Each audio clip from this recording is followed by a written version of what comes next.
On a du beau maïs frais pour vous autres. La saison du maïs bat son plein au Québec, au grand plaisir des amateurs du roi des épluchettes. Nous sommes allés à la rencontre de producteurs pour voir leur récolte. Oui, quand même. Les champs sont beaux. Vu qu'il manque pas d'eau, on a de la belle chaleur aussi entre-temps. C'est des bonnes conditions là, pour le maïs. Là. On s'attend de quoi de beau et de bon. On est rendu à ce temps-ci dans le maïs qui a poussé au bon soin du bon Dieu, puis avec la température qui est bonne cette année. On a de la chaleur puis de l'eau. Le maïs, il est à profusion. Regardez ça, c'est beau. Puisqu'il n'a pas manqué d'eau, il est bien rempli là, jusqu'au bout. Là. Puis quand on voit ça, là, les grains sont bien cordés. C'est une belle maturité là, pour le maïs. Mais ici, on le fait manuellement. Ça brise moins les épuis et puis ça garde une meilleure qualité. C'est qu'on regarde, on vérifie si les poils, les soies sont bien sèches et brunes. D'habitude, quand ils sont comme ça, bien, ça veut dire que le maïs est prêt. On peut aussi le toucher. S'il est bien ferme, c'est que les grains sont bien formés aussi. Alors, on s'en va dans le rang, puis on récolte les épis un après l'autre, et ceux qui sont prêts. Et puis, moi, je passe avec une brouette. J'ai une brouette avec mes hommes, un qui pousse la brouette. On décharge dans la brouette. Et puis, quand elle est assez pleine, on empoche. Dans les derniers jours, le prix du maïs a drastiquement chuté. Une situation assez normale, mais qui rend des clients bien heureux. Souvent, là, à chaque année, là, tout dépendamment du temps de l'année. Mais oui, on vit des baisses assez intenses là, de temps en temps. Le début de saison étant tellement froid que les premières cultures là, qui ont été mises en champ au mois d'avril-mai ont retardé leur croissance, donc sont arrivées un petit peu plus tard qu'à l'habitude. Puis la chaleur s'est installée, les conditions climatiques parfaites sont arrivées un petit peu par la suite là, pour le maïs. Donc, on recule les premières récoltes, puis on devance les autres. Là, c'est ce qui donne vraiment le surplus. Avec la chaleur, il arrive beaucoup de maïs en même temps. Mais ça, c'est un peu fluide, ça. C'est que là, c'est tous les producteurs, tous les semis, on appelle ça un semis, ça, les semis de maïs qu'on fait, bien, il y a beaucoup de maïs. Mais il n'y a rien qui garantit que dans une semaine, dans 2 semaines, que les quantités vont être aussi abondantes. Sur ce, passez un bon dîner ou bien un bon souper autour de délicieux blé d'Inde. En Mauricie, Nicolas Bergeron pour Nouveau Info. À Shawinigan, le débit de la rivière Saint-Maurice est en baisse, mais il demeure toujours supérieur à la normale. Les accès à l'eau restent donc fermés jusqu'à nouvel ordre en raison des forts courants et des nombreux débris. Les travaux de nettoyage ont toutefois commencé à la marina de Grand-Mère, dont la réouverture va dépendre notamment de la réinstallation des estacades d'Hydro-Québec.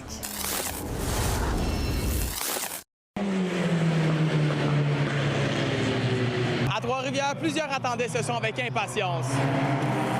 Celui des moteurs. Le GP de Trois-Rivières lance ce vendredi sa 56e édition et encore une fois, le centre-ville va se transformer en véritable piste automobile. C'est le plus vieux Grand Prix en Amérique du Nord. C'est un événement incontournable.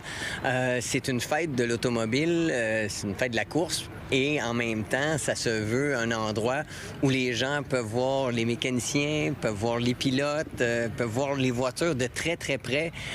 Donc, c'est une tradition. Le Grand Prix de Trois-Rivières, c'est au cœur de la communauté trifluvienne. Moi, je suis un gars du coin ici. Je suis un passionné de course automobile. J'ai couvert la Formule 1, j'ai couvert l'IndyCar, le NASCAR. Puis de pouvoir faire partie du monde du sport automobile et de pouvoir intégrer ça dans ma communauté, dans ma région, pour moi, c'est vraiment un cadeau à chaque jour quand je me lève. La grande réputation du Grand Prix de Trois-Rivières, c'est d'être un endroit qui est d'abord et avant tout accessible. Ici, là, chaque billet donne l'accès au paddock, accès aux pilotes, accès aux mécanos, accès aux passionnés, aux propriétaires d'équipes. Pendant quelques jours, le centre-ville devient le terrain de jeu des amateurs de course. Mais pour ceux qui prennent le volant, le GP de Trois-Rivières représente aussi un défi bien particulier avec un circuit au cœur de la ville. C'est un rêve de jeunesse. Quand j'étais dans les estrades étant jeune, je me disais un jour, c'est moi qui vais être dans une voiture puis je vais pouvoir compétitionner. Puis maintenant, je peux dire que depuis quelques années, c'est moi qui est dans la voiture. Puis on aime ça, donner du spectacle puis des bonnes courses aux spectateurs. C'est vraiment génial. C'est le fun de pouvoir se lever un petit peu les yeux là, du volant et puis voir les gens dans les estrades. qui sont vraiment là, qui sont passionnés, qui viennent nous accueillir puis qui nous encouragent. Peu importe c'est quoi la série, c'est vraiment le fun. Le mindset, c'est on donne le maximum de performance puis ça vient tout seul. Dès qu'on ferme la visière, la concentration est là puis on y va de A à Z jusqu'à la fin de la course. Moi, mon premier Grand Prix de Trois-Rivières que j'ai vu, j'avais 9 ans. Et Gilles Villeneuve remportait l'épreuve de Formule Atlantique. Puis à l'époque, il y avait James Hunt, il y avait Alan Jones. Et Gilles Villeneuve avait fini devant James Hunt, qui était champion du monde de Formule 1 cette année-là. Et donc, tout de suite, Trois-Rivières est devenu magique. Donc, à chaque année, pour moi, il fallait que je voie le Grand Prix de Trois-Rivières. Jusqu'en 1996, où c'est moi qui étais en Indy Light avec l'écurie Players pour ma première expérience. Et c'est comme Monaco. C'est un circuit où tu n'as pas le droit à l'erreur. Il y a des murs partout. Ça demande énormément de concentration, de précision. C'est vraiment un Grand Prix que tu veux avoir dans ton tableau de chasse. Les moteurs sont lancés, les pilotes sont sur la piste et pour les prochains jours, la ville va rouler au rythme du GP3R. À Trois-Rivières, William Gem pour Nouveau Info.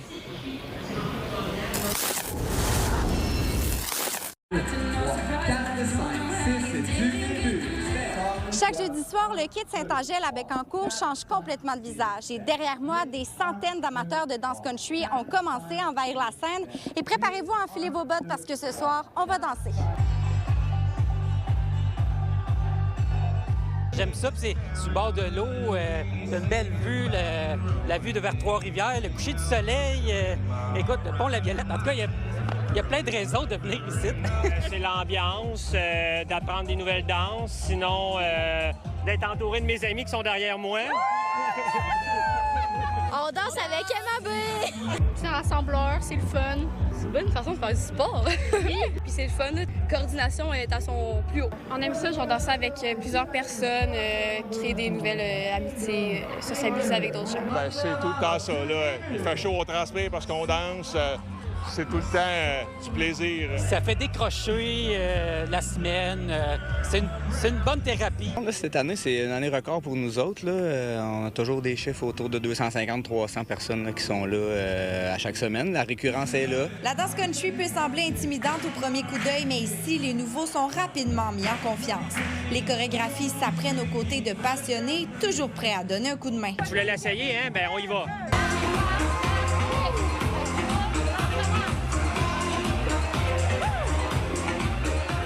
À partir de 19h, on se réunit, on apprend une danse accessible à tous. Ensuite de ça, on part en soirée de danse pour les demandes spéciales des gens. Fait qu'il n'y a jamais une soirée de pareil. On n'a pas de playlist déjà préétablie. C'est vraiment selon la présence des gens sur place qui nous écrivent qu'est-ce qu'ils veulent danser, puis on bâtit une soirée là, avec ce qu'ils nous demandent. Comme tout le monde fait la même chose, fait que c'est pas gênant. C'est ça, c'est l'ambiance, le plaisir. Mais nous, on se spécialise beaucoup dans le cours débutant parce que moi, j'étais vraiment pas super bon quand j'ai commencé. Fait que je garde cette idée-là en tête de quand j'ai commencé, puis je sais ce que ça fait comme feeling. Fait que dans le fond, j'essaie de rendre les gens à l'aise aussi. Puis dans le fond, le cours, comme là, on a un cours de danse accessible à tous, ça prend en 20 minutes. C'est pas super compliqué. Fait que c'est le but que ça soit le fun, pas trop de pression.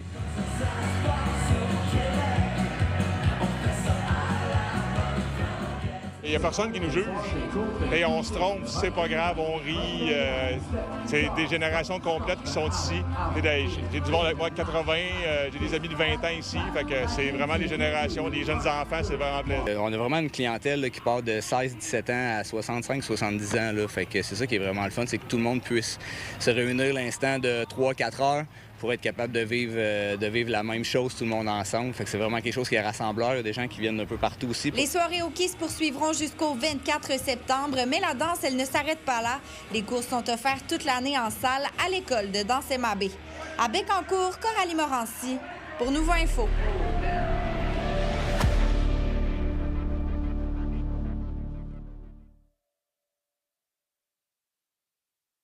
Le Canada accueille la Coupe du monde de soccer. C'est une première dans l'histoire du pays.